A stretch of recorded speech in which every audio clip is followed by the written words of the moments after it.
اچھا last video میں تو آپ نے کہہ دیا تھا پوڈ کاسٹ میں ارشاد بھٹی والی کہ یہ اپنے ہی فتوے کی روشنی میں کافر ہے. کیسے کافر ہے؟ جی دیکھیں کچھ چیزیں تو میں نے ثابت کی تھیں، مطلب بیان کیا تھا کہ انہوں نے جو فتوے دیے ہیں اپنے فتوے کی روشنی میں ان کا یہ بندہ گمراہ بھی ثابت ہوتا ہے اور یہ بندہ کافر بھی جو ہے نا وہ ثابت ہوتا ہے اپنے فتوے کی روشنی میں. ایک تو وہی بات ہے الہام کے حوالے سے کہ یہ کہتا ہے جی کہ اگر کوئی آدمی جو ہے نا الہام کا دعویٰ کرتا ہے کہ بھائی میرے پاس کشف کے ذریعے سے یہ الہام کے ذریعے سے کوئی خبر آئی تو یہ کہتا ہے کہ ایسا بندہ دائرہ اسلام سے خارج ہے. جس شخص نے نبی نام کہہ کے اللہ کے ساتھ اپنا تعلق قائم کیا نبی علیہ السلام کے بعد، میرے نزدیک تو وہ بھی کافر ہے. اور جس نے نبی کا نام لیے بغیر کشف اور الہام کے نام کے اوپر اللہ کے ساتھ اپنا تعلق قائم کیا وہ بھی کافر ہے. اور پھر صوفیاء اور بزرگوں کے بارے میں وہ کہتا ہے کہ جناب یہ لوگ جو ہے نا کتے کی موت جو ہے نا وہ مر جائیں جو الہام کا دعویٰ کرنے والے ہیں. پھر بعض جگہ یہ کہتے ہیں کہ صوفیاء نے جو نا یہ الہام کا نظریہ پیش کر کے یہ ختم نبوت پر جو ہے نا وہ ڈاکہ ڈالے. بالکل ہمارے نزدیک کوئی بھی شخص نبی علیہ السلام کے بعد یہ دعویٰ کرے کہ اس کے پاس کوئی غیبی خبر آتی ہے الہام یا کشف کے ذریعے تو وہ دار اسلام سے خارج ہے. بالکل اس میں کوئی دوسری رائے نہیں ہے جی. لیکن رہا صوفیاء کا معاملہ، وہ تعویل کرتے ہیں.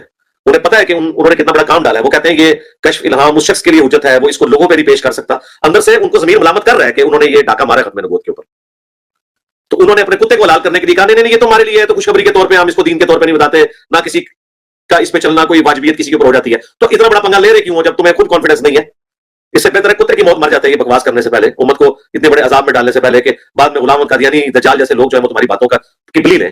ٹھیک ہے، تم لوگوں کو موت آ جانی چاہیے تھی، بہتر تھا کتے کی موت مر جاتے کہ قیامت والے دن کم از کم عذاب سے بچ جاتے. دوسری طرف جن لوگوں کو یہ مجدد کہہ رہے ہیں جس طرح ڈاکٹر ذاکر نائک ہے، اپنے چینل پہ اس کی ڈلی ہوئی ویڈیو ہے جس میں ذاکر نائک یہ کہہ رہا ہے کہ جناب مجھے الہام ہوا اللہ کی طرف سے. جب میں ریپیٹ کر رہا تھا کوشچن اللہ کی طرف سے الہام آیا. الہام ایسی چیز ہوتی ہے کہ اللہ کے رسول اپنے بندوں سے کبھی کبھی امیڈیٹلی مدد نہ اور اس کے منہ سے وہاں پر نکل گیا کہ رسول اللہ کی طرف سے، یعنی بیچ میں رسول اللہ بول دیا.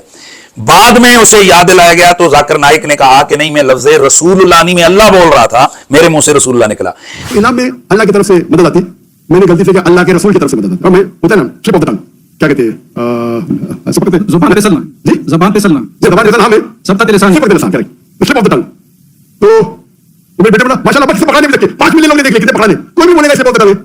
الہام تو اللہ کی طرف سے آتا ہے نا. اب یہ اس بندے کا جھوٹ دیکھیں، اس مرزا جھیلوی کا.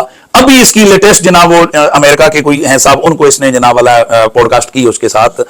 اس کو یہ کہتا ہے کہ جناب ڈاکٹر ذاکر نائک نے کہا جی کہ میرا تھا شرح صدر میں کہنا چاہ رہا تھا، غلطی سے میرے منہ سے نکل. ڈاکٹر ذاکر نائک نے کہا کہ مجھے الہام ہوا تو وہ اس بیچارے کا الفاظ کا چناؤ کا مسئلہ تھا، ہم نے اس تک بات پہنچائی. اگلی دفعہ اس نے اس پہ رجوع کیا کہ میں نے الفاظ غلط استعمال کیے، وہ شرح صدر کہنا چاہ رہا تھا. ایسا ہو سکتا ہے؟ دکھاؤ کہاں کہا اس نے.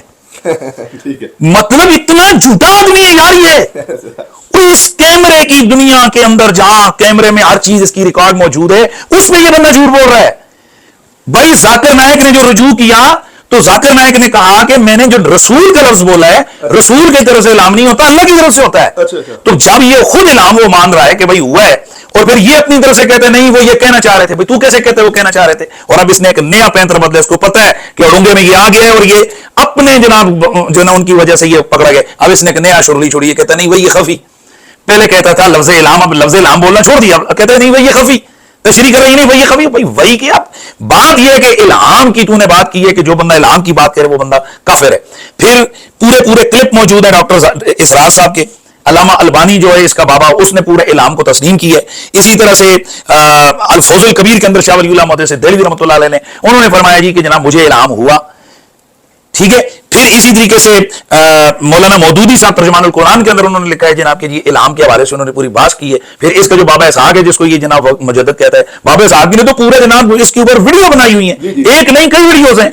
ٹھیک ہے. اب اس سے جن چیزوں کو یہ خود کفر کہہ رہا ہے اب وہ تمام ان لوگوں کے اندر موجود ہیں جن کو یہ مجدد کہہ رہا ہے. تو یہ اپنے اس فتوے کی روح سے کہ جس طرح سے جو کافر ہیں اس کے فتوے سے کافر ہو گئے نا، تو جس طرح مرزائی مجدد مانتے ہیں مرزا قادیانی کو، تو بتائیں وہ کافر ہیں کہ نہیں ہیں؟ تو اب یہ جن کو کافر کہہ چکا ان کو یہ جو نا مجدد مان رہا ہے، تو یہ کیا ٹھہرا؟